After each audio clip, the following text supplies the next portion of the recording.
If you're a student or literally anyone wanting to jump into the world of massive tablets to boost your studying, power through multitasking, and do so much more, the S10 FE Plus with its 13-inch display may be the best value option in 2025. But if you think it's going to replace a laptop or desktop PC, you're going to be sorry. The S10 FE Plus has been out for about 2 months now, and I've been able to use it for studying, creating notes, using Notion dashboards, and even some light video editing using CAPCUT. And for all of those purposes, it works really well. The included S Pen, it's really good at writing and taking notes, although it does feel a little cheap compared to the more heavier and well-balanced Apple pencils. That being said, it's basically the same pen you get with the more premium tab lineup. And to make my writing experience a lot more pleasurable, I added this paper-like finish matte screen protector. Not only does it remove all the glare you'd get, but it also gives a more paper texture when I'm taking notes. And I've linked it below as well in case you're interested. For notes, I'm also using the native Samsung Notes app, which is in my opinion still the best native note-taking app available. It's not only easy to take notes and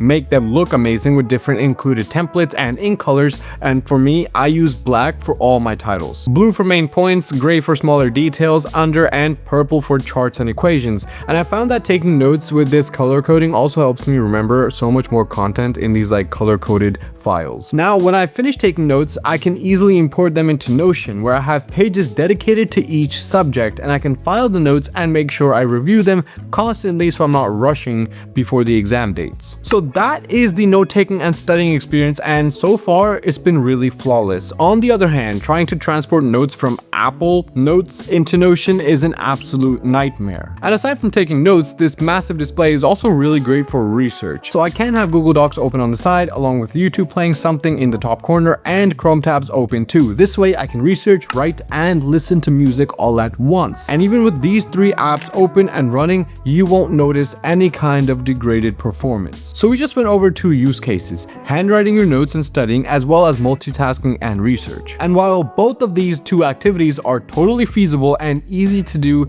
there are a few major limitations here. First of all, the processor. Now before I get into the processor, if you like the wallpapers, it's free. You're welcome. All you gotta do is subscribe, which is also free. You're welcome. And follow the Instagram, then DM S10 FE. That's it. Okay, it also really helps support the channel, and I appreciate every single one of you. The Tab S10 FE Plus and the regular FE both use the Exynos 1580 chip made by Samsung. Now, I'm not gonna get into the cortices and the vortices.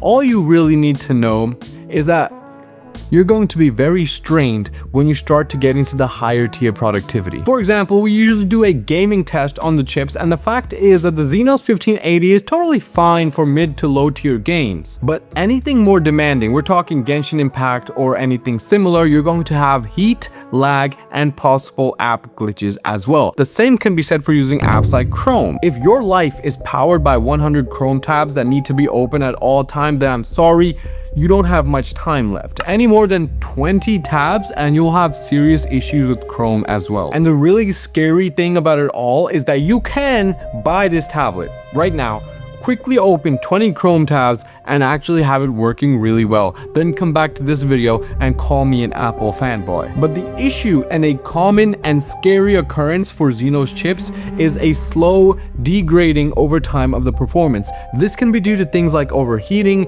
core damage, and more. So while your first week of pushing 20 Chrome tabs might be okay, it won't last. But on the bright side, if you're not a Chrome tab sapien and only use like 5 to 6 tabs at most at any given time, and you're not doing high-level gaming, and you're not going to do massive video edits or photo edit, and you're not going to have more than 3 apps running at once on decks, you should be perfectly fine. And if you're not sure, if you're just not sure, am I a multitasking machine? Am I a productivity machine? You just don't know if you're there, then comment down below what you're thinking about using this tab for, and the community or myself will be able to help you out. So with all that being said, let's turn our attention to the display.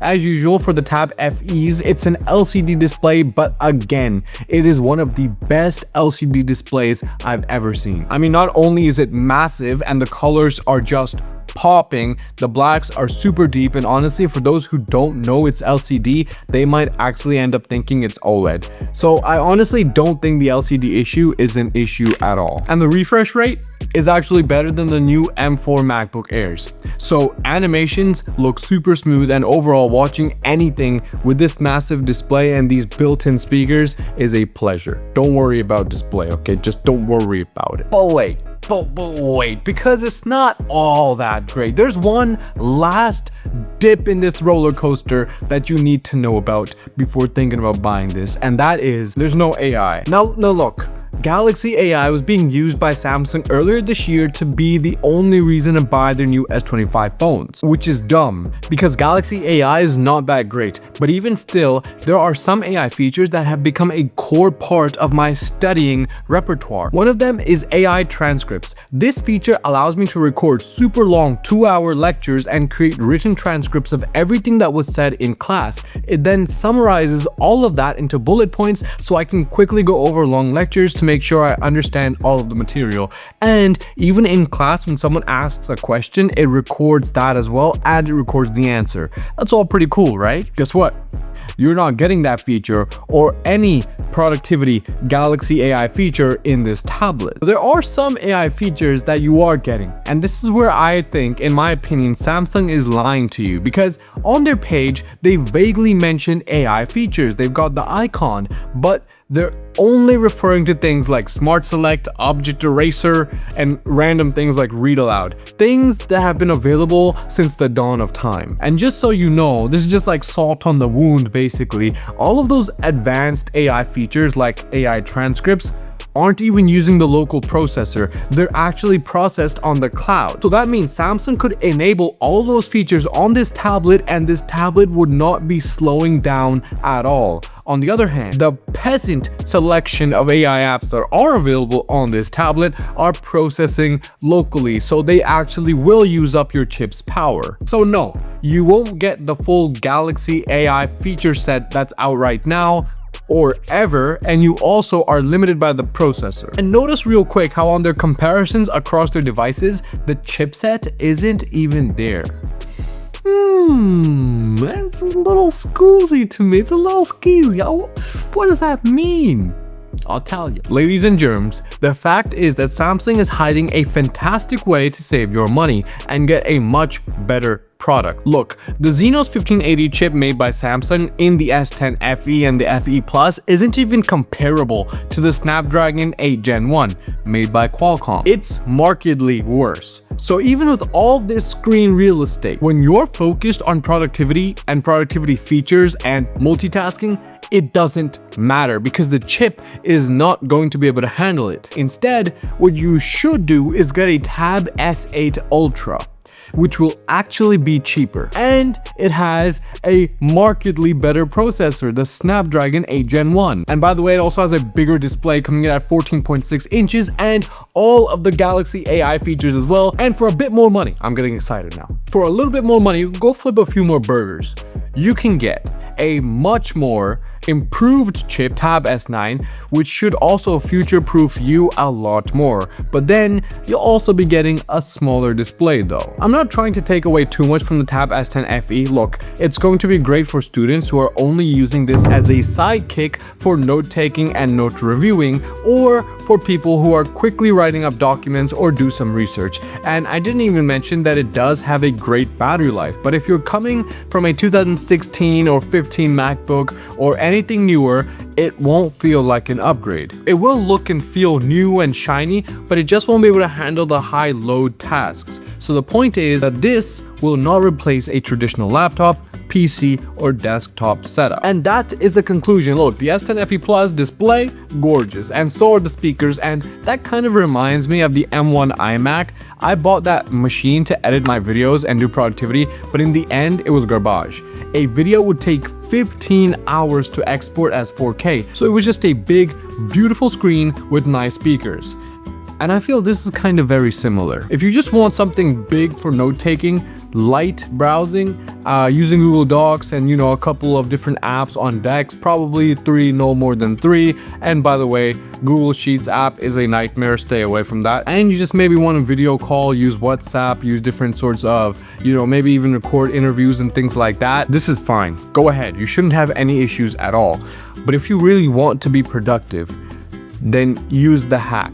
Get the S8 Ultra, a cheaper device with a better processor and a lot more features, or the Tab S9, a lot more future proofing in that option, a way better processor capable of handling far more loads for years to come. And of course, the Ultra option, the S9 Ultra option, is still there. I would recommend skipping out on the Tab S10, by the way. So the Ultra Premium Tab S10, I honestly think this might be better. Not like actually better, but for the money, this might be better.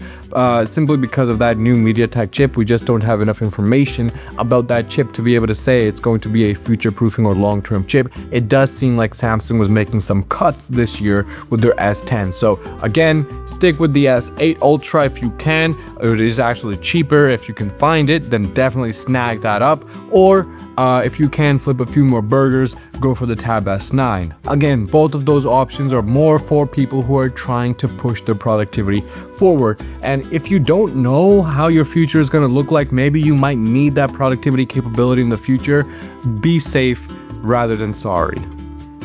You know, maybe that's a good policy. Samsung kind of put itself into this really weird position where their FE lines for both their phones and their tabs are starting to compete with their premium phones and tablets. In the past, Samsung resale values would drop a huge amount, which was good for us because that would mean we would get high quality products for a very low price. Still, compared to Apple devices, Samsung devices resale is less, so it is still quite a bit cheaper 1, 2, 3 years later to pick up a Samsung device. But the FE lineup is starting to cushion the fall of the more premium products. You can find a more premium S8, S8 Ultra, S9 for the price of the S10 FE. Jump on that, jump on the premium one as soon as possible. Don't get the S10 FE. I'm losing it now. We are getting very late. This is my 3rd episode today that I recorded. Okay, so I'm tired. But until next time, I really appreciate you guys subscribing. Until next time, take it easy. Peace. Oh, I didn't even mention about this case. I kind of like this case just because it hides the pen inside too. I don't have to like take it out a lot. Like it sits in there flush, so it won't come out, but it's there and it has a lot of space to easily like take it out, put it back in, and then as all magnet, there's also a pocket here. I like that. I like that utility. And there's no keyboard because I don't usually use, like I mentioned, I don't use this tablet for typing anything. It's a lot more for handwriting notes. That's why I like to take my notes. I like to write them. And this like aspects of just a massive size to like have all the canvas I need to like fill up with a bunch of notes. I like that.